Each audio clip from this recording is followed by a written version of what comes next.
for enabling this debate, very important debate, to take place today.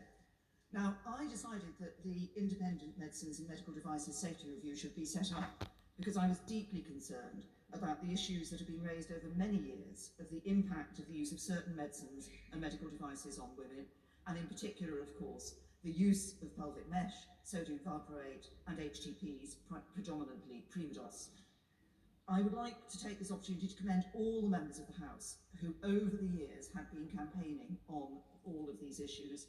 I would also like to add my thanks to the Noble Lady Baroness Cumberledge for the work that she did in chairing the review and in producing such a no-holds-barred, absolutely to-the-point review that was very clear for government on the problems that occurred and what needed to be done. But can I also take this opportunity to say to the Minister that I would like to thank the government for the decision they have taken to establish a strategy for women's health. I think that is important.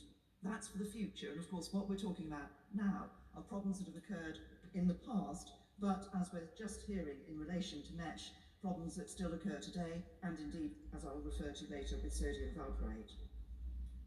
What was clear to me at the time when these issues were raised with me is that over decades, women had suffered, children had suffered, families had suffered, and the impacts are still being felt today. What was also clear was that voices of patients, of women and others, had been raised and had consistently been ignored. There'd been this sort of attitude, they're there, you're a woman, you just have to put up with it. Yeah, absolutely. The unwillingness to listen and to act had occurred under successive governments, through the Department of Health and various aspects of the National Health Service. I have to say to the Minister that sadly, this is not an approach that is perhaps unexpected to members of this House. I'm sure other members of this House like me have had constituency cases where individuals there's been a problem with the treatment they've received from the NHS, they want an apology, they want to know that somebody's going to make sure it doesn't happen again to somebody else, and they come up against a brick wall, because the natural inclination is to defend the institution rather than to actually address the issue that has been raised. The NHS has done amazing, I'll give way to the Honourable Gentleman. Right. At the same time, we're wanting the apologies, and some of the ladies who contacted me in Northern Ireland, they're wanting more than that. They're actually, some of them ladies have not been able to work, can't work, won't ever be able to work, not because of anxiety and depression, but because of the physical difficulties that they have. I'm just wanting to know, does the Honourable Lady agree with me? It's more than that, it's about making sure they have the benefits that government can make available for them. But secondly, it's also to address the issue of the breakdown in their marriages and what help we can give those people. That's some of the things that my constituents want to see, as well as the things that the Right Honourable Lady has referred to. Thank you. The Honourable Gentleman is absolutely right. I'm going to come on and mention the issue of redress in relation to these particular aspects of pelvic mesh, sodium valproate, and Primodos and other HTPs.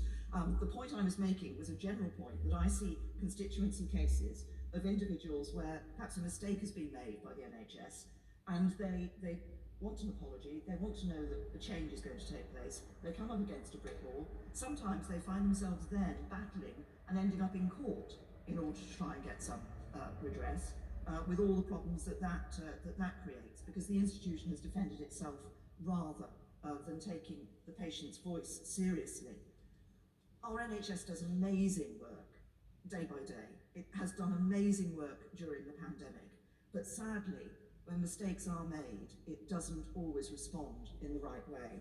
Yeah. And this was very clearly said in the report of the independent review, where they said there is an institutional and professional resistance to changing practice, even in the face of mounting safety concerns. There can be a culture of dismissive and arrogant attitudes that only serve to intimidate and confuse. For women, there is an added dimension: the widespread and wholly unacceptable labelling of so many symptoms as normal and attributable to women's problems. Mistakes are perpetuated through a culture of denial, a resistance to no-blame learning, and an absence of overall effective accountability. And I think it was very apt that the report was called First Do No Harm. As the Noble Lady Baroness Cumberledge said, it is a phrase that should serve as a guiding principle and the starting point, not only for doctors but for all the other component parts of our healthcare system. Too often, we believe it has not. Now, I am concerned, as the Honourable Lady who opened this debate, Member for Kingston upon West and Hessel, has said, that the government has not responded and accepted the recommendations of the review in full. Those recommendations weren't made lightly. They were made after listening to considerable evidence, hearing the voice of people who had suffered for years as a result of the use of these medicines or medical devices. And the report identified where changes needed to be made. Of course responses take time, and of course the department's been dealing with the pandemic, but I do hope that the government is going to respond properly on all of the issues that were raised. Now, the government has agreed to set up an independent patient safety commissioner. I have to say, partly because of the action that was taken in the House of Lords in relation to amendments to a bill, and the government's now consulting on this position. But what we don't know is when the commissioner is going to be in post. And the commissioner is important because it is the commissioner who enables the user's experience, the patient's voice, to be heard. And it is by hearing that voice, it will be possible to detect and stop the use of medicines and medical devices that lead to avoidable harms.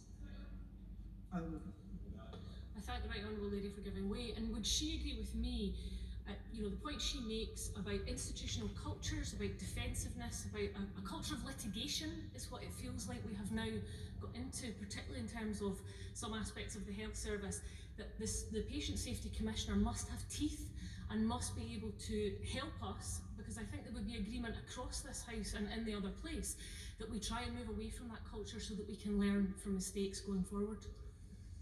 Say to the Honourable Lady, I absolutely agree of the importance of this Patient Safety Commissioner, and that they do have to be able to do the job that is intended and that is set up for them to do. And I know there will be those who will be concerned that their sponsoring department is the Department of Health and Social Care.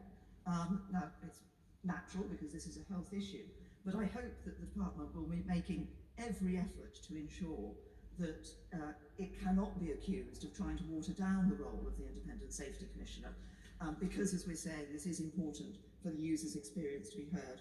And this isn't about trying to get at the Department of Health or at the NHS or anything. It's about people who are suffering real life experiences and impacts as a result of the use of medicines and medical devices, identifying that, making sure that action is taken to stop that so others can be protected. Now, the second issue I wanted to raise was the issue of redress, which the Honourable Lady Member for Kingston upon West and Hessel raised, and the Honourable Member, I apologise because he's in the House so frequently, but I've forgotten Stratford, thank you, as mentioned here.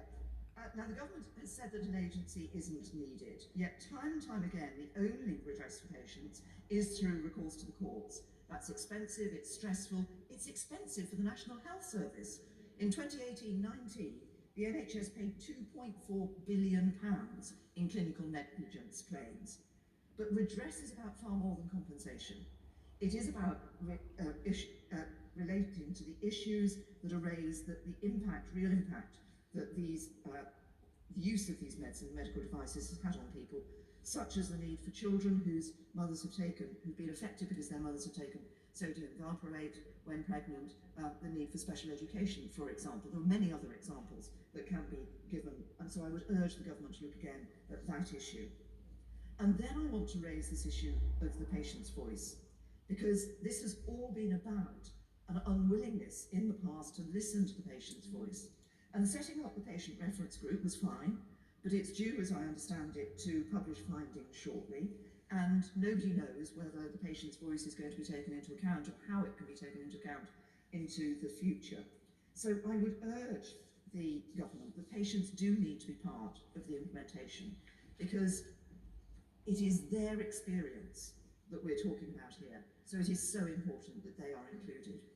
My final point I wanted to make just relates to sodium valproate, and it partly comes from constituency experience. This medicine has a 1 in 2 risk of causing harm to a baby if a woman is taking it and is or becomes pregnant. Now, I think what lies behind this issue is information and education. Yes. But it took a year for the government to write to women to raise awareness of the risk. Now, I do hope the government doesn't think that's job done, because this is an ongoing issue that has to be addressed. And it's not just about information to women, it's actually about ensuring that their clinicians are well informed when they are prescribing and dealing with their cases. So women suffered considerably from the use of pelvic mesh, from HTPs predominantly Primodos and from sodium valproate, but they and their children are still suffering today. At the heart of this lay a health system that, in the words of the report, is not good enough at spotting trends in practice and outcomes that give rise to safety concerns. Listening to patients is pivotal to that. The system didn't listen. It saw real pain and debilitation as women's problems. The service, which at its heart has our safety and our protection, ignored concerns over safety for too many years. The independent report recommends steps for the system to change, and I would urge the government to embrace the recommendations in full. And that way, we can be sure that we'll be on the way to ensuring that we have a system that genuinely first does no harm. Yeah.